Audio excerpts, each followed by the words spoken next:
अच्छा, तो पिछले क्लास में हम लोग का वर्क का थोड़ा इंट्रोडक्शन देखे थे और क्या देखे थे, वर्क का फॉर्मूला कैसे अप्लाई हो रहा है वो भी देखे थे, है ना। फ्रिक्शन के साथ कैसे वर्क डन हो रहा है, उधर एक की कॉन्सेप्ट था, क्या था कि हर एक फोर्स के लिए अलग अलग वर्क डन होता है। ठीक है, फ्रिक्शन के लिए अलग काम होगा, ग्रेविटेशनल फोर्स के लिए अलग काम होगा, है ना। नॉर्मल रिएक्शन के लिए अलग काम होगा, हर एक फोर्स के लिए काम अलग अलग होगा। ठीक है, क्योंकि हर एक फोर्स के लिए एक ऑब्जेक्ट का डिस्प्लेसमेंट भी अलग अलग होता है। आज क्या पढ़ेंगे, कंजर्वेटिव फोर्स। क्या पढ़ेंगे, कंजर्वेटिव फोर्स।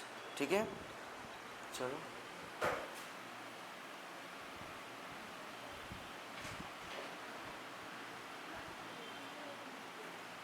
सुनो, कंजर्वेटिव फोर्सेस। अच्छा सुनो, फोर्स भी ना फिर दो टाइप का होता है। वर्क का फॉर्मूला क्या होता है, फोर्स इनटू डिस्प्लेसमेंट, है ना, और उसके बीच में जो एंगल है एफ एस कॉस थीटा होता है। लेकिन अभी ये जो फोर्स है ना वो भी टाइप सब होता है। मेनली उसको दो टाइप में डिवाइड किया गया है। ठीक है, क्या क्या है, एक क्या है कंजर्वेटिव फोर्स और एक है नॉन कंजर्वेटिव फोर्स। अच्छा, तो कंजर्वेटिव फोर्स कौन कौन होते हैं, जो फोर्स पाथ के ऊपर डिपेंड नहीं करता है। तुम्हारे घर में थे, उधर ग्रेविटी तुम्हारे ऊपर कितना था, ग्रेविटेशनल फोर्स 9.8 मीटर पर सेकंड स्क्वायर एक्सेलरेशन से तुम्हारे ऊपर एक फोर्स एक्ट कर रहा था, कौन, ये अर्थ। इधर भी आ रहे हो, वही एक्सेलरेशन में ही तुम्हारे ऊपर एक फोर्स अप्लाई हो रहा है ना। इसका मतलब ग्रेविटेशनल फोर्स क्या है, कंजर्वेटिव फोर्स है, वो कभी भी नहीं चेंज होता है। तुम 5 किलोमीटर घूम के आए या 3 किलोमीटर घूम के आए या जहाँ पर थे वहीं पर हो, वो कभी भी पोजीशन के ऊपर डिपेंड नहीं करता है। बात समझ में आया। अच्छा, और एक क्या, इलेक्ट्रिक फोर्स।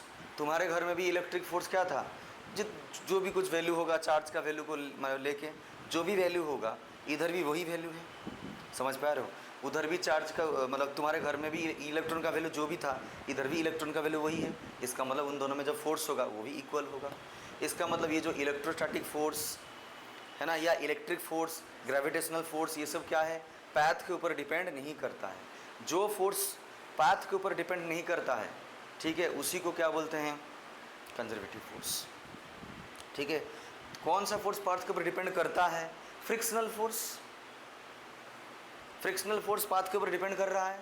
तुम्हारे घर से इधर तक आए, कुछ तो एनर्जी तुम्हारा लॉस हुआ, पेट्रोल खर्चा करके आए हो, या पैर में मतलब चल के आए हो, तुम्हारा चप्पल घिसा है ना, कुछ ना कुछ तो खर्चा हुआ है।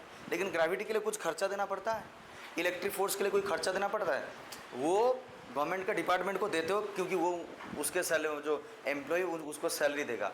लेकिन पानी तो फ्री है, वही तो हाइड्रो मतलब इलेक्ट्रिक है ना, सोलर एनर्जी फ्री में ही तो मिलता है तुम लोग को।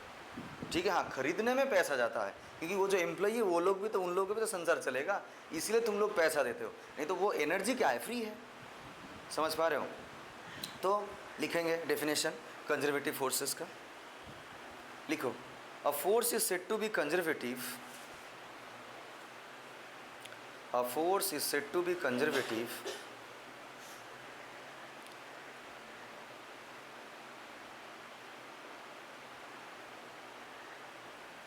if work done by or against the force, work done by or against the force on a body is independent of path followed, is independent of path followed by the body.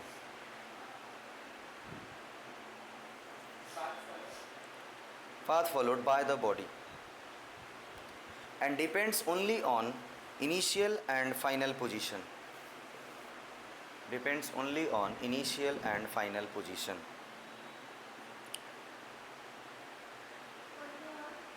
Initial and final position.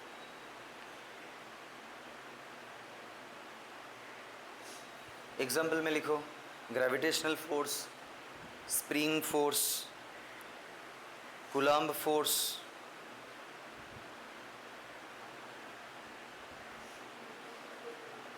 ठीक है। Spring force, coulomb force, spring force and coulomb force. हाँ,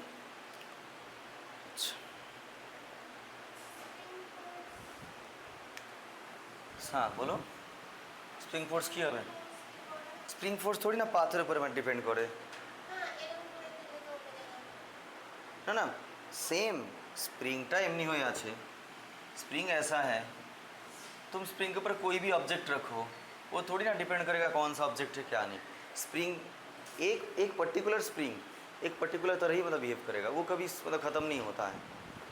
हाँ फिर हाँ ऐसे बोल सकते हो कि कुछ दिन के बाद वो फिर आइडियली वो थोड़ा खींचावट आ जाता है उसके अंदर, लेकिन उस टाइम के लिए तो उसके अंदर कुछ नहीं होता। स्प्रिंग फोर्स कंजर्वेटिव फोर्स होता है। कैसे हुआ? तुम स्प्रिंग अपने घर में यूज़ करो, जितना मतलब उसके अंदर इलास्टिक नेचर होगा, ठीक है, और तुम इधर आके यूज़ करो उतना ही उसके अंदर इलास्टिक नेचर होगा। लेकिन फ्रिक्शन फोर्स क्या होता है?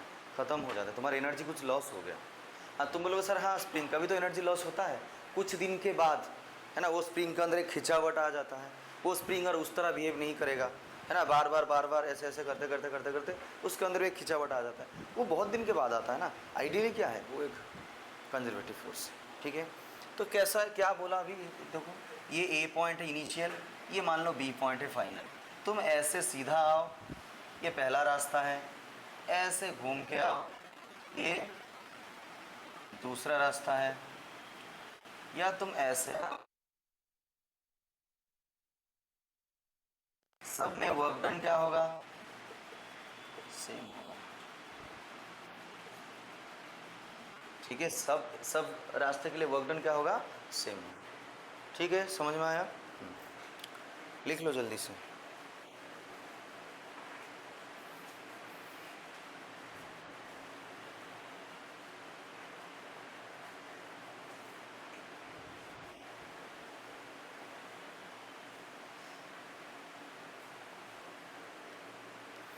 इसका मतलब वर्क डन चेंज नहीं हो रहा है।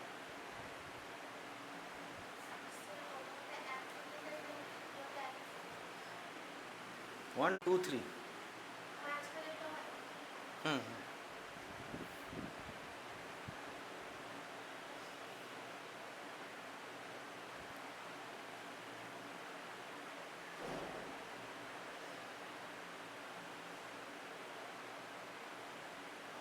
ठीक है, next point, work done by और अगेंस्ट अ कंजर्वेटिव फोर्स,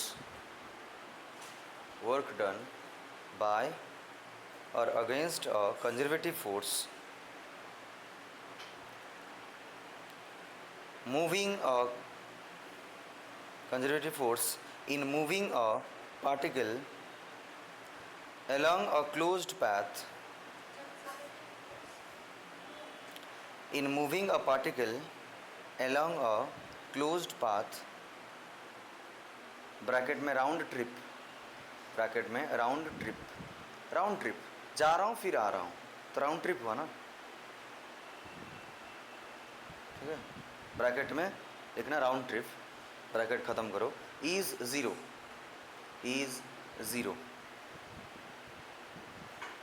मतलब क्या है, मान लो मैं ऐसे जा रहा है ना,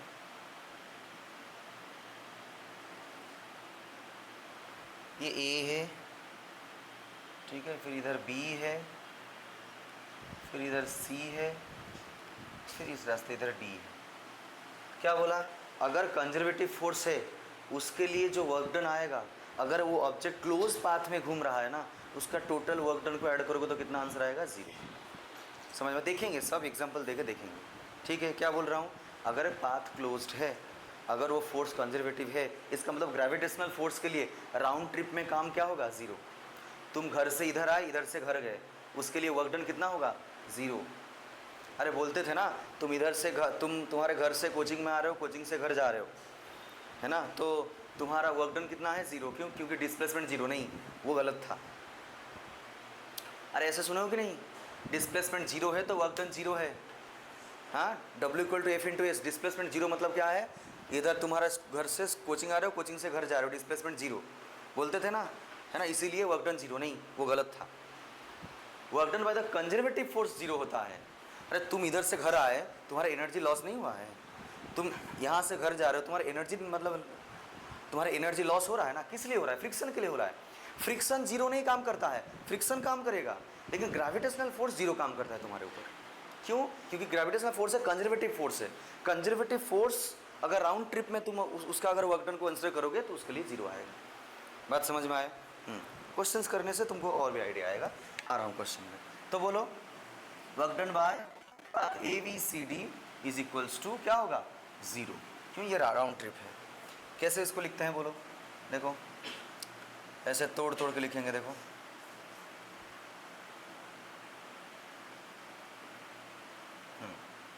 तो वर्क डन तो ऐसे तोड़ तोड़ के लिखो, एफ डॉट डी, ये डिस्प्लेसमेंट है ना, इस in path ABCD is equals to zero.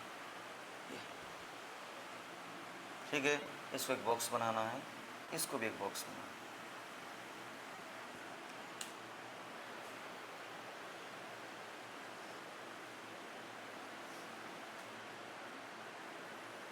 ठीक है, अब क्वेश्चन लिखेंगे, लिखो।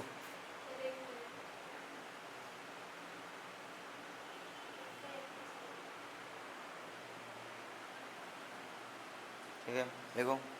An object is displaced. An object is displaced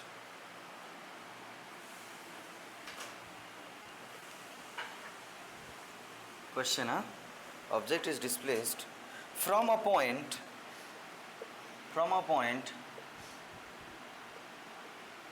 this to a point this.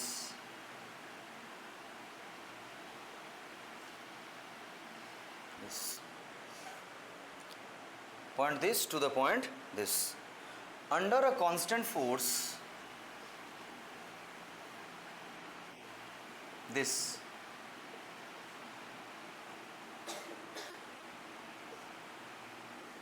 है ना, under constant force of this, then find work done by this force, find work done by this force in this process.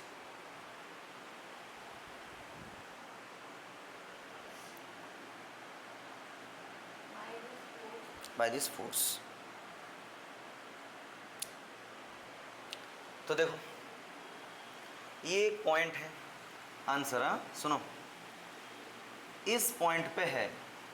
अगर इसको vector form में भी कभी कभी question में दे देगा, इसको ऐसे देगा, इस पोजीशन में है 2i cap 3j cap plus 4k cap. देखो R2 इस पोजीशन में है 1i cap plus 2j cap plus 3k cap. अब फोर्स भी देखो वेक्टर में दिया है, ठीक है, देख के कोई डरना नहीं है। क्या फॉर्मूला हम लोग को पता है बोलो, है ना, या S1 S2 देगा ना, X2 दे देगा, कुछ भी देगा। तो मुझे क्या आप चाहिए? वर्क डन चाहिए। वर्क डन का फॉर्मूला क्या है? F dot D S. अच्छा, एफ इधर क्या है?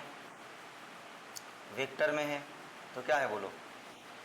2i cap plus 3j cap plus 4k cap, है ना। देखो ये डॉट देके ये जो डिस्प्लेसमेंट डी एस, या इधर आर है डी आर जी, ठीक है, आर भी लिख सकते हो, एस भी। तो क्या होगा? डी आर क्या होता है बोलो? डी एक्स आई क्या? डी आर होता क्या है? पोजीशन वेक्टर होता है, पोजीशन। डी वाई जे क्या प्लस डी जेड क्या। अच्छा, ये कहां से कहां तक है? यहां से यहां तक आ रहा है, यहां से इनिशियल है, इनिशियल को इधर लिखो 2, 3, 4, फाइनल को इधर लिखो 1, 2, 3। बोलो, ठीक है। तो W इज इक्वल्स टू क्या होगा? 2, 3, 4,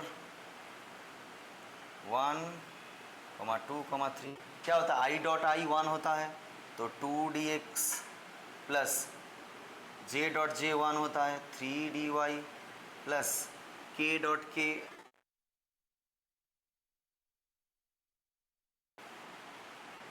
ये मिला मुझे। अब इसको देखो तोड़ रहा हूँ, 2 2 1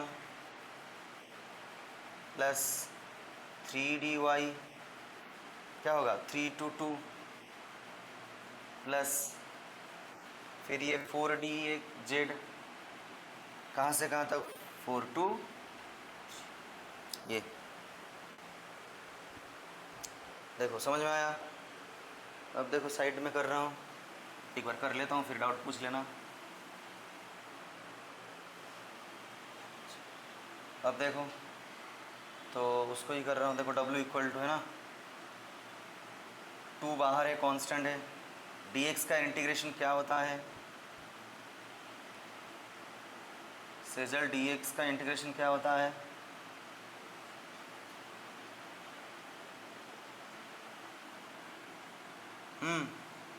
dx का इंटीग्रेशन क्या होता है, अरे उस दिन तो पढ़े थे, dx का क्या होता है x, dy का y, dz का z, पता है तुमको ये सब इंटीग्रेशन।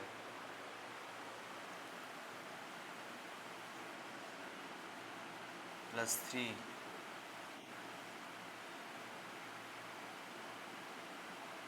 3 2 2 +4, ये ठीक है, क्या होगा 2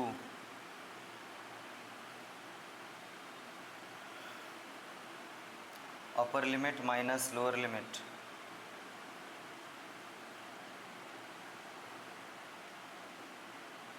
थ्री -4 माइनस -1 -9 जूल, ये हुआ वर्क डन।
नेक्स्ट हेडिंग क्या है? Non conservative.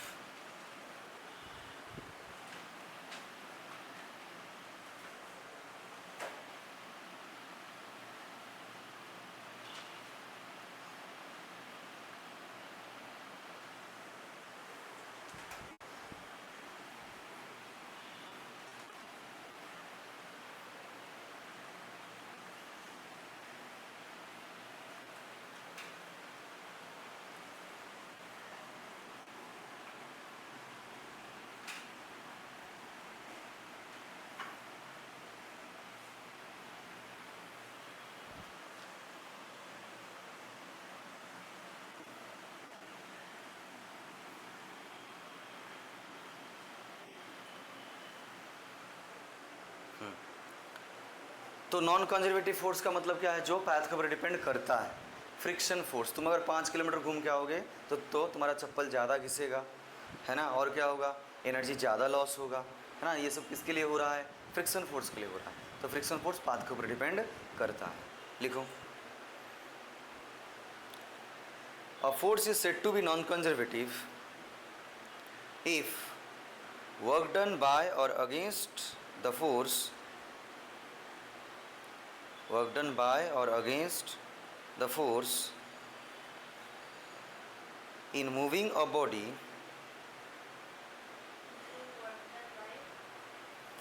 or against the force in moving a body depends on the path between initial and final points. Depends upon path between initial and final points. क्या example है? Frictional force, viscous force,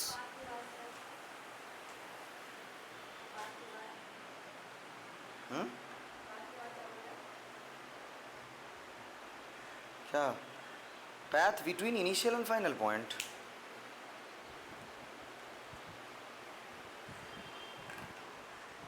ठीक है,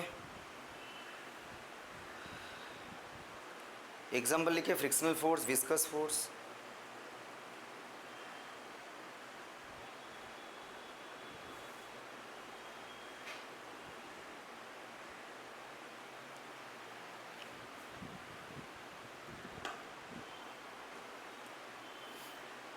ठीक है, तो next लिखो, work done, मतलब next point में, work done bye a non conservative force, work done bye a non conservative force in a round trip is not zero, है ना। कंजर्वेटिव फोर्स के लिए क्या था? ज़ीरो था राउंड ट्रिप में। नॉन कंजर्वेटिव फोर्स के लिए ज़ीरो नहीं होगा टोटल राउंड ट्रिप में work done. Round trip is not zero. तो देखो, ये ए पॉइंट है और ये बी पॉइंट है, तुम इस रास्ते में जाओ या ऐसे जाओ, है ना। ये 1 और ये 2 है और ये 3 है। 1 work done bye 2, work done bye 3। ठीक है, ये क्या होगा? सेम नहीं होगा। और राउंड ट्रिप में भी क्या होगा? वर्क डन ज़ीरो नहीं होगा। लिख लिए, ड्रॉ करके जल्दी से लिख लो इसको। तो हम लोग अभी एक क्वेश्चन करेंगे, इधर से तुमको पूरा समझ में आएगा क्या क्या चल रहा है।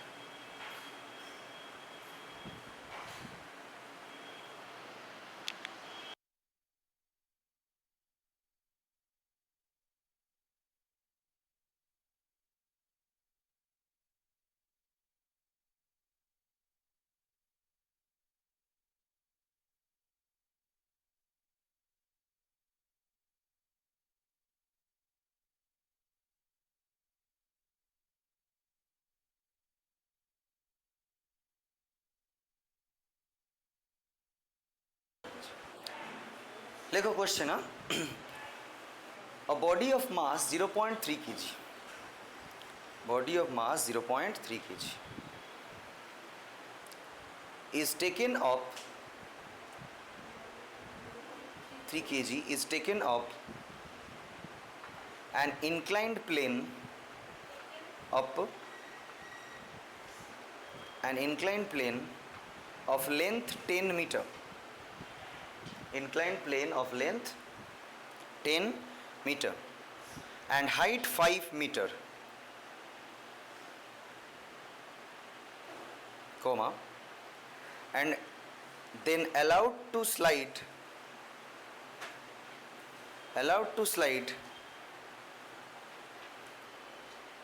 down the bottom again, allowed to slide down the bottom again, full stop. The coefficient of friction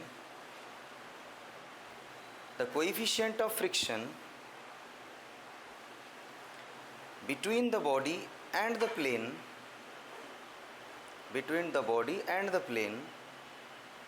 is 0.15 is 0.15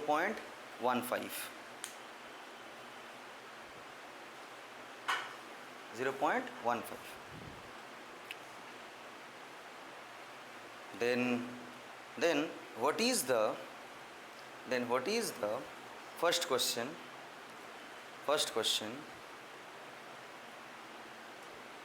work done by the applied force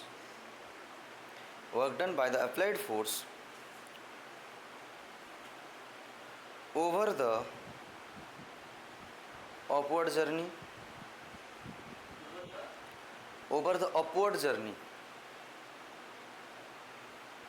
Second part of the question, what is the gravitational force over the round trip? Sorry, क्या बोल रहा हूँ यार? Work done by the gravitational force over the round trip. Sorry. Second part of the question, work done by the gravitational force over the round trip.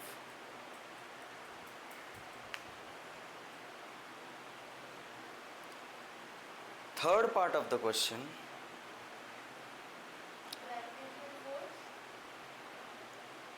second part of the question है work done by the gravitational force over the round trip. Third part of the question, work done by the frictional force over the round trip.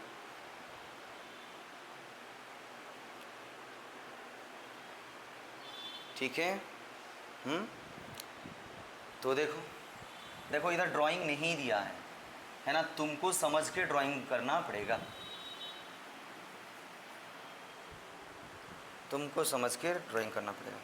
क्या दिया है बोलो? 0.3 के मास से एक inclined plane है, ठीक है? अच्छा, और हाँ लास्ट को ना ब्रैकेट में लिख दिया है inclined angle is 30 degree, bracket में लिख लिया है इंक्लाइंड एंगल इज़ 30 डिग्री। तो देखो ये मेरा क्या है 30 डिग्री है, तो फिर ठीक है इंक्लाइंड एंगल 30 डिग्री है। हाइट कितना दिया है? h = 5 मीटर, ठीक है? अच्छा, और ये जो पूरा लेंथ ये कितना दिया है? ये पूरा लेंथ कितना दिया है? 10 मीटर, ठीक है? ये पूरा लेंथ कितना है? 10 मीटर। ये मास है, नीचे क्या एक्ट होगा? mg, ये क्या होगा? n नॉर्मल रिएक्शन, और इसको कोई साइंटिस्ट लोग क्या बोलते हैं? r। ये फोर्स का दोनों नाम है, रिएक्शन फोर्स या नॉर्मल रिएक्शन फोर्स। अच्छा, ये कितना होगा और ये कितना होगा? जल्दी बोलो नैन्सी, ये वाला कितना होगा? हाँ, mg cos 30 डिग्री। ये कितना होगा? mg sin 30 degree. कैसे हुआ? ये 30 डिग्री तो ये कितना होगा? 90 डिग्री। ये तो ये कितना डिग्री होगा? 60 डिग्री। ये 60 होगा तो ये कितना होगा? 30 डिग्री।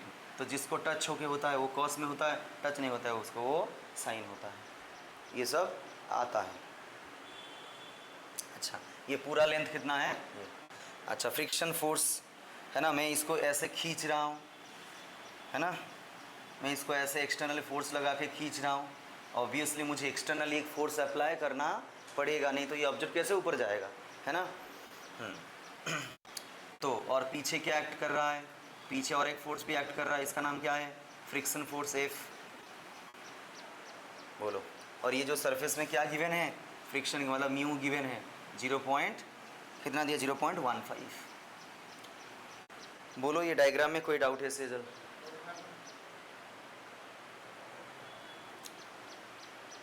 डायग्राम में डाउट है? 30 डिग्री कैसे लिखा, दिया है क्वेश्चन में, इंक्लिनेशन 30 डिग्री लास्ट में, लास्ट में ब्रैकेट में लिख लो, angle of inclination is 30 degree, ठीक है। अच्छा ठीक है, इतना हो गया। अच्छा, इधर कितना ठो जर्नी है, 2 जर्नी है, अपवर्ड जर्नी और एक मतलब क्या है, डाउनवर्ड जर्नी। अच्छा, तो देखो पहले मैं किसके लिए बोल रहा हूँ, बोलो, अपवर्ड जर्नी के लिए बोल रहा हूँ, अपवर्ड।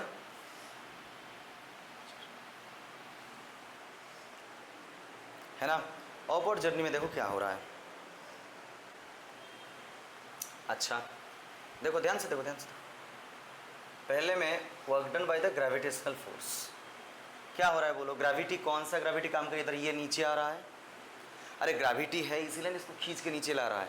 मैं तो कोई चीज़ को इधर से इधर जाने के लिए एक्सटर्नल फोर्स चाहिए, लेकिन इधर से इधर आने के लिए एक्सटर्नल फोर्स नहीं चाहिए, अपने आप ही वो स्लाइड कर सकता है ना। अगर सरफेस उतना स्मूथ है तो थोड़ा बहुत तो फ्रिक्शन रहेगा ही रहेगा, स्लोली भले ही आए, लेकिन यहाँ से यहाँ आने के लिए मैक्सिमम केसेस में कोई एक्सटर्नल फोर्स चाहिए ही नहीं होता है, तो ऐसे ही आ जाता है ना। तुम तुम्हारी गाड़ी को इधर छोड़ दो, अपने आप मतलब इधर आएगा, लेकिन इधर से इधर मतलब लेने के लिए तुमको मतलब क्या करना पड़ेगा, स्टार्ट करके एक्सीलरेट करना पड़ेगा, है ना।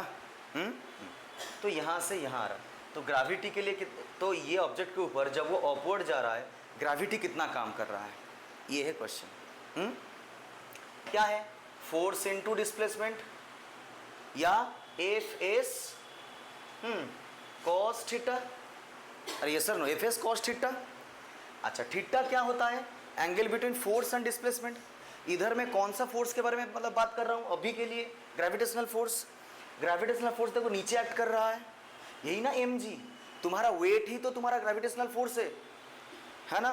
तो इस ऑब्जेक्ट का वेट ऐसे नीचे गिर रहा है, इसको मैं 2 कंपोनेंट में डिवाइड किया हूँ, तो ये वाला क्या है, वेट का ही तो एक पार्ट है, तो यही मेरा क्या है, ग्रेविटेशनल फोर्स के लिए मेरा, ग्रेविटेशनल फोर्स के लिए मेरा फोर्स है ये, ग्रेविटेशनल फोर्स ये एक्ट कर रहा है इस ऑब्जेक्ट के ऊपर। जब ये अपवर्ड जा रहा है तब ये तो डाउनवर्ड एक्ट कर रहा है। ध्यान से देखो, मेरा ऑब्जेक्ट अपवर्ड जा रहा है, क्यों, क्योंकि मैं अभी अपवर्ड मोशन को कंसिडर किया हूँ। जब मेरा ये ऑब्जेक्ट अपवर्ड जा रहा है, मेरा ग्रेविटेशनल फोर्स डाउनवर्ड काम कर रहा है, इसका मतलब फोर्स और डिस्प्लेसमेंट के बीच में कितना डिग्री एंगल हो रहा है, फोर्स जा रहा है नीचे, ऑब्जेक्ट जा रहा है ऊपर, कितना डिग्री एंगल हुआ, ये डिस्प्लेस हो रहा है, इधर फोर्स एक्ट कर रहा है, कितना डिग्री एंगल हुआ, 180 डिग्री, अपोजिट डायरेक्शन में जा रहे हैं, अपोजिट डायरेक्शन में जा रहे हैं, इसलिए कितना डिग्री एंगल हुआ, 180 डिग्री। बात समझ में आया। तो इधर फोर्स के जगह में मैं क्या लिखूंगा, फोर्स के जगह में mg sin 30। Nancy very good.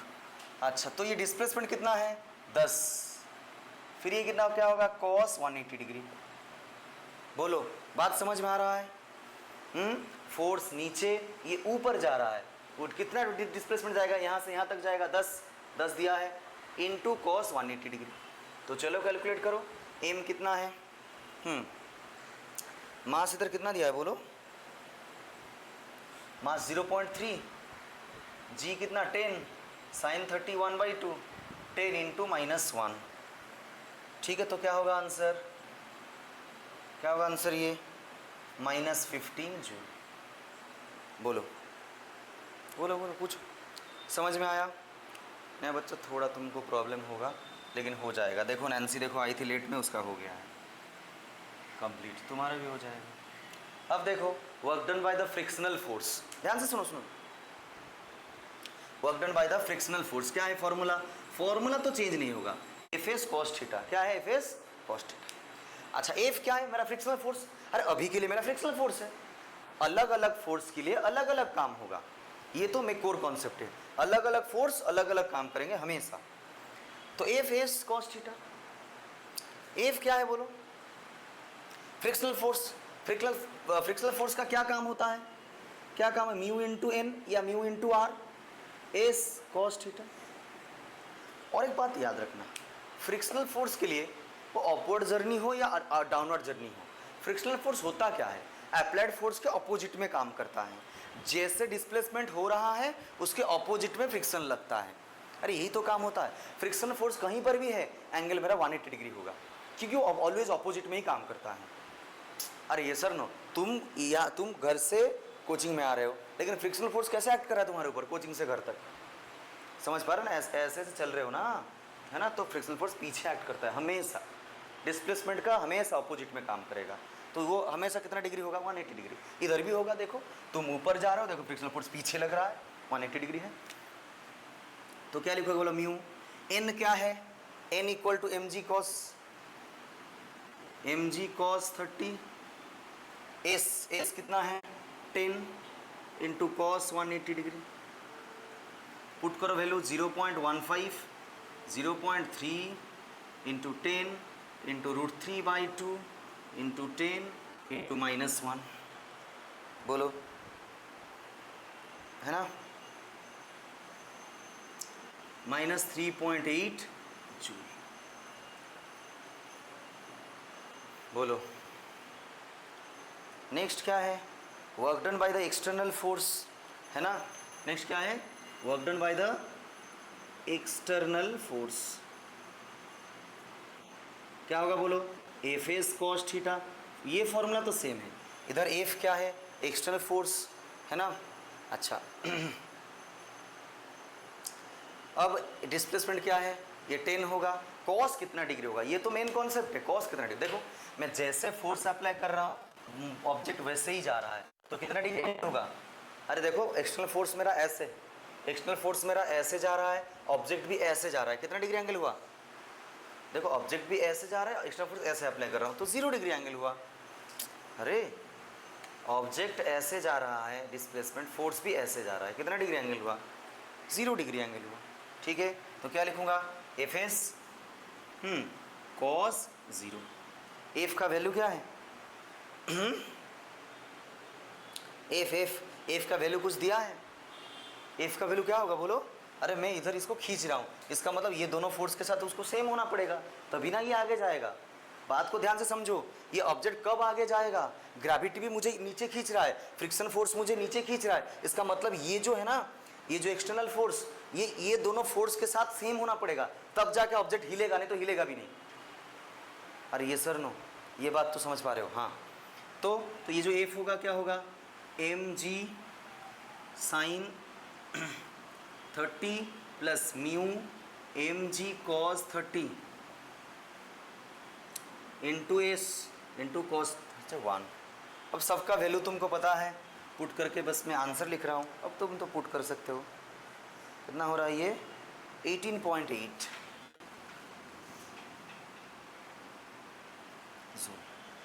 बोलो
देखो अपवर्ड जर्नी समझ में आया।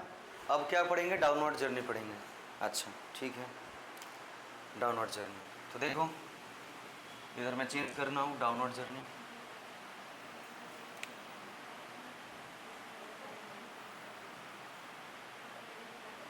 डाउनवर्ड जर्नी ठीक है, फॉर्मूला तो सब सेम रहेगा, बस क्या चेंज हो रहा है वो हम लोग देखेंगे।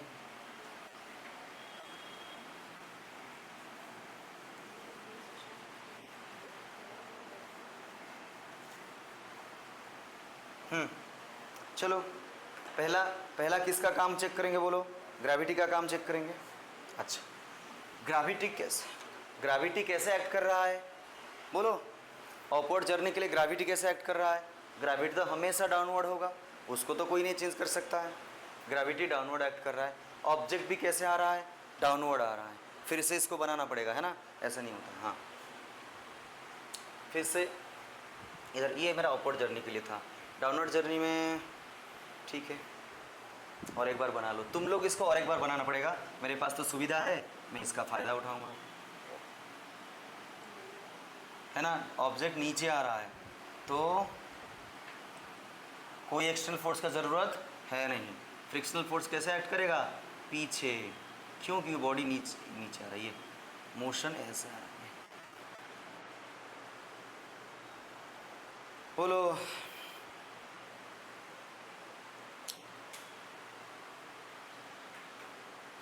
तुम लोग इसको फिर से बनाओगे। अच्छा मैं थोड़ा कॉन्सेप्ट बोल देता हूँ, तुम लोग बनाते रहना। सुनो बाबू, ये फोर्स, ग्रेविटेशनल फोर्स क्या है, mg sin 30, डिस्प्लेसमेंट कितना है 10, कॉस कितना डिग्री एंगल होगा, बोलो।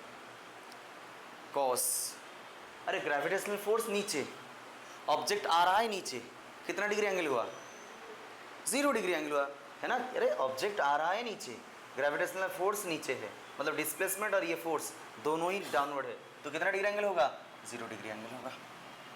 बात समझ में आया। देखो सबका वैल्यू पुट करो, 0.3 इंटू 10 इंटू 1/2 इंटू 10 इंटू 1, तो क्या होगा, +15 जूल। प्लस इधर भी इसका तो मैं हमेशा बोला हूँ, फ्रिक्शनल फोर्स के लिए आंख बंद करो या आंख खोलो, 180 डिग्री ही पुट करना, ठीक है। थीटा का वैल्यू कितना होगा, 180 degree. Mu N S cos 180 degree, mu का वैल्यू म्यू, है ना। ये एन कितना है, एन कितना है, M G cos 30, M G cos 30 into S displacement 10 into 180 degree मतलब -1, तो इसका वैल्यू क्या होगा, देखो जो था वही आ रहा है शायद, हाँ, -3.8 जूल। नेक्स्ट देखो एक्सटर्नल फोर्स के लिए काम,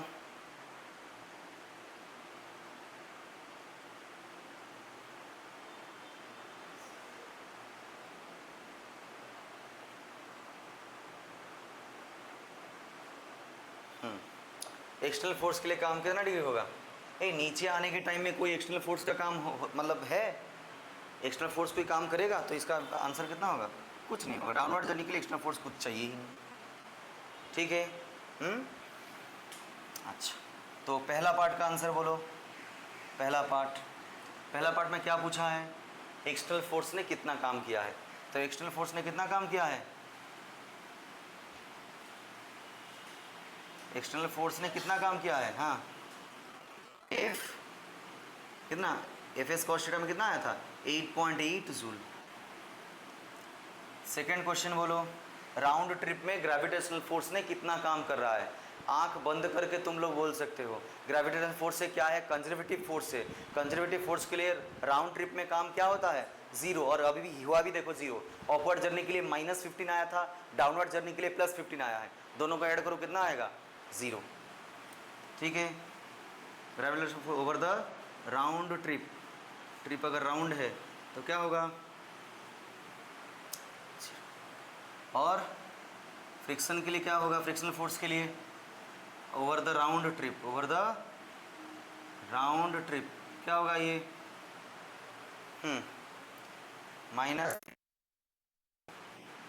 -3.8, क्या होगा आंसर, जो भी होगा वही होगा।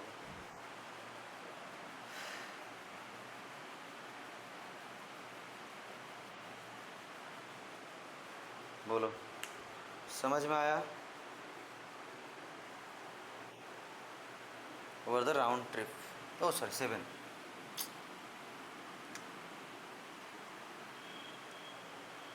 ठीक है, बात समझ में आया? ये मेरा क्या था, कंजर्वेटिव और नॉन कंजर्वेटिव फोर्सेस।